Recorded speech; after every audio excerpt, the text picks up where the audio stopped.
नमस्कार। आज मैं उड़ीसा के प्रसिद्ध कवि श्री जयदेव जी के बारे में बता रही हूँ। ये कृष्ण भक्त कवियों में अपना प्रमुख स्थान रखते हैं। इन्होंने गीत गोविंद नामक महाकाव्य की रचना की। गीत गोविंद में श्री कृष्ण की लीलाओं, सखा गोपियों की प्रेम लीला तथा राधा की विरह वेदना का वर्णन है। कृष्ण भक्त कवि जयदेव की गीत गोविंद नामक महाकाव्य का गायन बड़े ही प्रेम और सद्भाव से करते हैं। जयदेव संत वेश में रहते थे। वे शहर से दूर एक कुटिया बनाकर उसी में निवास करते थे। उनके पास भक्तों का मेला सा लगा रहता था, किंतु वे किसी की ओर ज्यादा ध्यान नहीं देते थे और अपनी साधना में अनवरत लीन रहते थे। एक बार एक भक्त के बहुत आग्रह करने पर वे उसके घर गए। जब भजन पूजन समाप्त हो गया, चलने का समय आया, तो भक्त ने उन्हें एक कीमती चादर उड़ाई और 4 स्वर्ण मुद्राएं दी। जयदेव स्वर्ण मुद्राएं नहीं ले रहे थे, किंतु भक्त ने बार बार आग्रह करके 4 स्वर्ण मुद्राएं उनके हाथ में रख दिया। जयदेव ने उन 4 स्वर्ण मुद्राओं को अपने चादर में बांध लिया। वे अपने आश्रम की ओर चले। आश्रम की ओर चले, रास्ते में वन पड़ा। जयदेव को 4 व्यक्ति मिले। जयदेव ने उनसे पूछा कि आप कहाँ जा रहे हैं। जयदेव को उन व्यक्तियों ने कहा कि जहाँ आप जा रहे हैं वहाँ हम भी जा रहे हैं। जयदेव समझ गए कि ये ठग हैं। उन्होंने चुपचाप अपने चादर से 4 स्वर्ण मुद्राएं निकाली और उन ठगों को थमा दी। ठगों ने सोचा कि ये डर कर हम लोगों को 4 स्वर्ण मुद्राएं दे रहा है। आगे नगर आने पर कहीं ये हम लोगों की पोल न खोल दे। तो उन्होंने जयदेव को पकड़कर उनका हाथ पैर काट दिया और एक बड़े से गड्ढे में ढकेल दिया। जयदेव उस गड्ढे में गिर गए और उन्होंने भगवान का स्मरण करना प्रारंभ कर दिया। उन्होंने ताली बजा बजाकर श्री कृष्ण की मनोहर लीलाओं का गान प्रारंभ कर दिया। संयोगवश उधर से ही उस देश का राजा उधर से गुजर रहा था। उसने जब कीर्तन की मधुर ध्वनि सुनी तो गड्ढे के पास आया। देखा कि एक व्यक्ति गड्ढे में पड़ा है और चुपचाप भगवान का नाम ले रहा है। कृष्ण की मनोहारी लीलाओं का गायन कर रहा है। गड्ढे में दिव्य प्रकाश फैला है। राजा ने सोचा कि अवश्य ही यह कोई दिव्य पुरुष है, अन्यथा गड्ढे में इस तरह पड़े होने पर कोई भी संकीर्तन नहीं करता। राजा ने अपने सेवकों से जयदेव को निकलवाया और अपनी पालकी में बिठाया। उन्होंने पूछा कि आपकी यह दशा किसने की। जयदेव ने कहा कि मुझे जन्म से ही ऐसा ही शरीर प्राप्त हुआ है। राजा समझ गए कि यह दुष्टों के अपराध को छिपा रहे हैं। उन्होंने कुछ नहीं कहा। वे पालकी में अपने महल में ले आए। अपने महल में पहुंचकर उन्होंने राज्य वैद्यों से उसकी सेवा शुश्रूषा करवाई। सेवा शुश्रूषा करवाने के बाद थोड़ी दिनों के पश्चात जयदेव के अंग के घाव भर गए। अब जयदेव उसी तरह अंगहीन होकर कीर्तन करते थे और दिन भर भगवान के स्मरण किया करते थे। एक दिन राजा ने कहा कि बताइए महाराज, मैं आपकी क्या सेवा करूं। नामदेव ने कहा कि इतनी सेवा तो आप कर ही रहे हैं।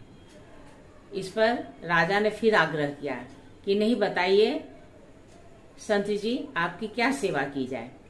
इस पर जयदेव ने कहा कि आप साधु संतों को अपने महल में बुलाकर उनकी सेवा करिए, उनकी आवश्यकता के अनुसार उन्हें चीजें वितरित कीजिए। राजा जयदेव से बहुत ही प्रभावित थे, किंतु वे नहीं जानते थे कि ये सुप्रसिद्ध कवि और गायक हैं। उन्होंने अलौकिक संत जानकर उनका सम्मान किया और उनके कहे अनुसार सेवा प्रारंभ कर दी। उनके महल में प्रायः दिन दुखी और जरूरतमंद लोगों का मेला लगा रहता था। इसी तरह दिन कटने लगे। एक दिन वे 4 ठग, जिन्होंने नामदेव को गड्ढे में ढकेला था, उन्होंने अपना वेश साधु का बनाया और कंठी माला धारण की और राजा के महल में आए। जयदेव ने उन्हें पहचान लिया। उन्होंने राजा से कहा कि इनकी विशेष सेवा खातिर की जाए। ठग डर गए कि कहीं राजा से हमारी पोल पट्टी न खोल दे। वे चुपचाप रहे और खिसकने की जुगत भिड़ा रहे थे, किंतु नामदेव ने कहा, जयदेव ने, कि नहीं, आप यही रहिए। अब वे वही रहने लगे। बार बार वे जाने का उपक्रम करते, किंतु राजा उन्हें रोक लेते। एक दिन राजा ने उन 4 ठगों को विदा किया और चलते समय जयदेव ने कहा कि ये मेरे गुरु भाई हैं, इन्हें कुछ विशेष उपहार दे दीजिए। राजा ने उन्हें बहुत सारी स्वर्ण मुहरें, सोने चांदी के सिक्के और हीरे जवाहरात दिए। चूंकि उनकी पोटली बहुत भारी हो गई थी, तो उन्होंने राजपुरुषों को उन संतों के साथ कर दिया। वे संत रास्ते भर चले। रास्ते में राजपुरुषों ने सोचा कि ये संत इतनी सेवा कैसे राजा से पाए और इतनी प्रतिष्ठा किस प्रकार पाया। उन्होंने कहा कि मेरे यहाँ तो बहुत सारे संत आते हैं, किंतु आपकी बहुत सेवा की गई और आपको बहुत ही अनमोल उपहार मिला। इसका कारण क्या है?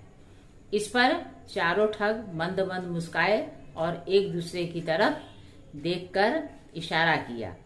उन्होंने कहा कि यह एक रहस्य है। राजपुरुषों ने कहा कि क्या रहस्य है, बताइए।